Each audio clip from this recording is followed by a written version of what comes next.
What's up, guys, and you're watching another episode of Nail That Tone, a series that's all about helping you guys achieve some of the most legendary guitar tones of all time. In this week's episode, we're talking about the classic RATT record, Invasion of Your Privacy, specifically about the song Lay It Down. There's so many cool stuff to talk about, so let's get right into it. As always with the Nail That Tone series, the first thing we're talking about is finger tone. Now for finger tone this week, I just really wanted to highlight the difficulty of this riff just based on the stretches and how we're supposed to play it correctly. Now a YouTuber known as Ben Eller did a great lesson video on this riff, so you can check out that video and just look it up on YouTube. So that video pretty much shows us that in order to play it correctly, you do have to have some pretty flexible hands, or just big hands in general. So I don't have the biggest hands in the world. So what you guys saw was my best ability to play it. And it kind of depends on what guitar you're using as well. If you're using a longer scale guitar, it's going to be very difficult to play it. But if we're trying to get the exact tone or something very similar, we do have to try to replicate the way it was played originally on the record. So I highly recommend checking out that video and learning to play this riff correctly so that you can get closer to the tone just based on just playing it correctly.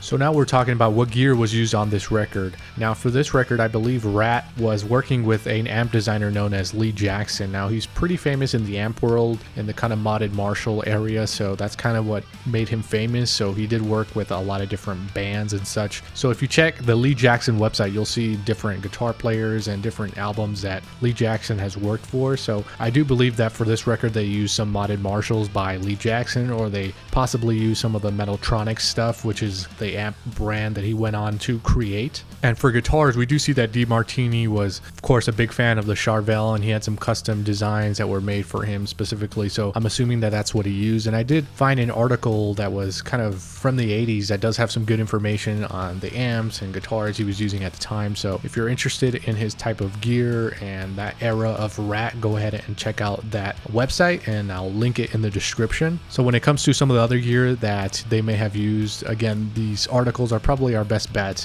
when it comes to the gear that these guitar players and these bands liked. So I'm assuming that they probably use something similar to what they talk about in these interviews. So again, I'm not exactly sure like what cabinets and mics and such, but these are great articles that you guys can check out. And there's some interesting stuff when it comes to effects and other things that they like to use at the time. So these are pretty crucial sometimes when we're trying to replicate the tone. So it's always good to do your research and know what the bands were using.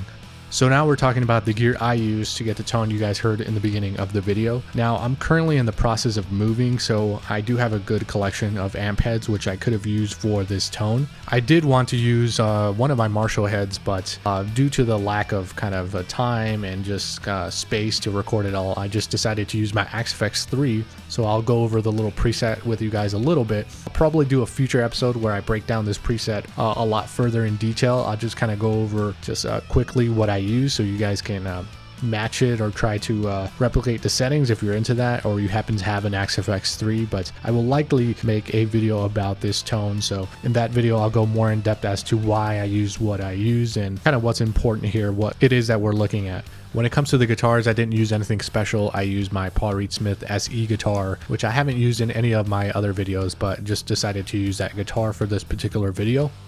So now we're talking about what other gear you could use if you don't happen to have expensive, modelers or vintage tube heads. Now my favorite budget option for this type of tone, that kind of mid-gain 80s sound, is definitely the Marshall DSL series. The Marshall DSL series is great because they come in different wattage sizes. So they come in the 100 watts, and of course if you go smaller in wattage, you also can get a great price on some of these amplifiers. So I know like the 20 watt head goes for around $350, $400, so pretty attainable for your average player. And they just sound great. They have that tube feel, and they're a classic Marshall essentially, just in a more budget friendly price. So again, they definitely have that mid-gain crunch there, and even more so because they're a little bit more modern, so you can definitely get a lot of gain out of them, and just a very versatile amplifier that I'm happy to recommend because it's an awesome amp. And of course for guitars and guitar cabinets, I always like to recommend just use something that you like, that sounds good to you. Of course, since we're talking about sort of a rock sound, I always recommend using humbucking pickups because that's kind of the sound of rock. Even though you can use single coils, often